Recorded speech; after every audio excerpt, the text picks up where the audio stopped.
వేసవి వేడిపై దాడి చల్లటి రిఫ్రెషింగ్ స్టాప్ తో హాయి.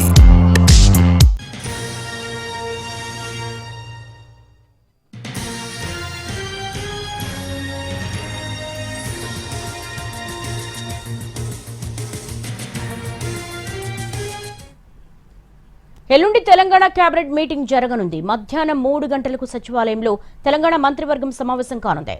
ఉద్యోగుల సమస్యలపై కమిటీ ఇచ్చిన నివేదికపై చర్చించనున్నారు. కాళేశ్వరంపై ఎన్డీఎస్ఏ విజిలెన్స్ ఇచ్చిన నివేదికపై చర్చించనున్నారు. రాజీవ్ యువ వికాసం పైన చర్చించనున్నారు మంత్రులు. ఎల్లుండి తెలంగాణ కేబినెట్ మీటింగ్ జరగబోతోంది. మీటింగ్ ఎజెండాకు సంబంధించి కూడా కాళేశ్వరంపై ఎన్డీఎస్ఏ విజిలెన్స్ ఇచ్చిన నివేదికపై కూలంకషంగా చర్చిస్తారు. At the same time Rajiv Yuva వికాసంపై కూడా కేబినెట్ చర్చించబోతోంది.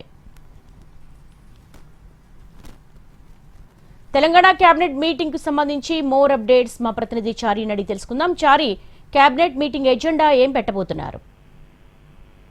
5వ తేదీ సాయంత్రం 3 గంటలకి ఈ కేబినెట్ సమావేశం కాబోతుంది.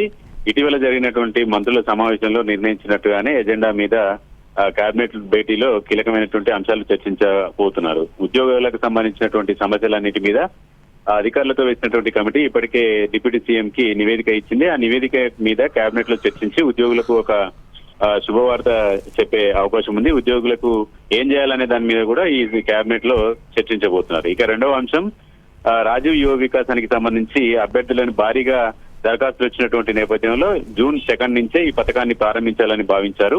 అయితే అనుకున్నటువంటి దానికంటే ఎక్కువ దరఖాస్తులు వచ్చినటువంటి నేపథ్యంలో ఆ స్క్రూటినీకి సంబంధించి ఎలాంటి చర్యలు తీసుకోవాలి, లబ్ధిదారుల ఎంపిక ఎట్లా అనేటువంటి అంశాలన్నిటి మీద కూడా ఈ కేబినెట్ లో చర్చించబోతున్నారు. ఇక మూడో అంశం, ఎన్డీఎస్ఏ కాళేశ్వరం ప్రాజెక్టుకు సంబంధించి మేడిగడ్డ, సుందిల్లా, అన్నారం ఈ 3 బ్యారేజీలకు సంబంధించినటువంటి అంశాల మీద ఇప్పటికే ఎన్డీఎస్ఏ రిపోర్ట్ చేసింది. అలాగే విజిలెన్స్ నివేదిక కూడా ఇప్పటికే వచ్చి ఉన్నటువంటి నేపథ్యంలో వీటన్నిటి మీద కూడా చర్యలు తీసుకోవాలనేటువంటి ఆలోచనతో ప్రభుత్వం ఉంది. ఎన్డీఎస్ఏ రిపోర్టు, విజిలెన్స్ ఇచ్చినటువంటి రిపోర్టు మీద పూర్తి స్థాయిలో ఎక్కడైతే తప్పులు జరిగాయో వాటికి అనుగుణంగా చర్యలు తీసుకోవాలనేటువంటి ఆలోచన ఉంది.